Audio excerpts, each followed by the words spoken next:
Assalamualaikum warahmatullahi wabarakatuh. Perkenalkan, nama saya Maeta Rika Amdila, kelas 11 pemasaran A nomor 18. Di sini saya akan mempresentasikan tentang perlawanan Sultan Agung Hayangkrokusumo terhadap VOC. Perlawanan Sultan Agung terhadap VOC. Sejak bangsa Belanda datang ke wilayah Indonesia melalui pelabuhan Banten sekitar 1596 dan tahun 1598, banyak kapal Belanda kembali ke negerinya dengan membawa muatan rempah-rempah. Akhirnya timbul keinginan untuk menguasai Indonesia. Maka dari itu dimulailah penjajahan Belanda di Indonesia, ditandai melalui pembentukan Kongsi Dagang Verenigde Oostindisch. Tentu yang bertujuan menghilangkan persaingan di antara sesama pedagang Belanda di Indonesia agar bisa bersaing dengan pedagang Eropa lain yang ada di Indonesia. Meski demikian, para pemimpin kerajaan yang ada di Nusantara Indonesia tidak tinggal diam. Ada banyak perlawanan bangsa Indonesia terhadap VOC. Perjuangan bangsa Indonesia pada periode ini meliputi pada masa sejak dibentuknya VOC tahun 1602 sampai dibubarkannya VOC pada tahun 1799. Salah satu perlawanan bangsa Indonesia terhadap Belanda ialah Sultan Agung.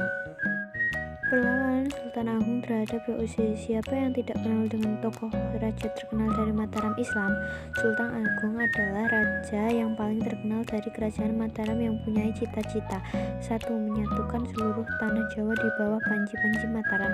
2. Melangsir kekuasaan asing dari bumi Mataram.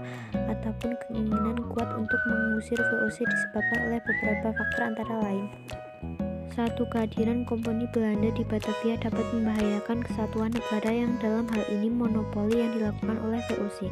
2. VOC selalu menghalang-halangi kapal dagang Mataram yang akan berdagang ke Malaka. 3. VOC tidak mau mengakui kedaulatan Mataram. Pada tahun 1626, Sultan Agung telah mempersiapkan pasukan untuk mengusir VOC. Tanda-tanda pertama bahwa orang Mataram akan merencanakan sesuatu yang luar biasa adalah penutupan hampir seluruh panti Jawa atas pemerintah Tumenggung Baureksa dari Kendal selaku pemimpin perang.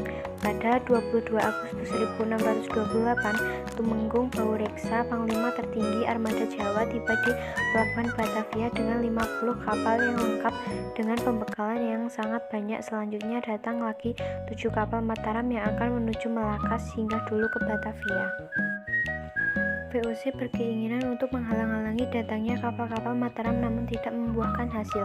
Pasukan Mataram di bawah pemimpin Tumenggung Baureksa ditambah dengan pasukan yang dipimpin oleh Agul-Agul yang dibantu oleh pasukan di bawah Surah Agul-Agul dan dibantu oleh Kiai Dipati Mandurareja dan Upasanta. Datang pula laskar orang-orang Sunda di bawah pemimpinan Dipati Ukur. Pasukan Mataram berusaha menampung Batavia dan melakukan penyelenggaraan dari berbagai tempat.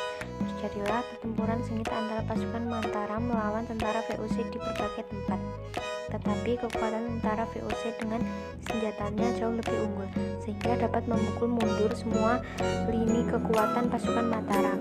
Tumenggung Baureksa sendiri gugur dalam pertempuran itu. Dengan demikian, serangan tentara Sultan Agung pada tahun 1628 itu belum berhasil. Sekian presentasi dari saya. Bila ada salah saya mohon maaf. Wassalamualaikum warahmatullahi wabarakatuh.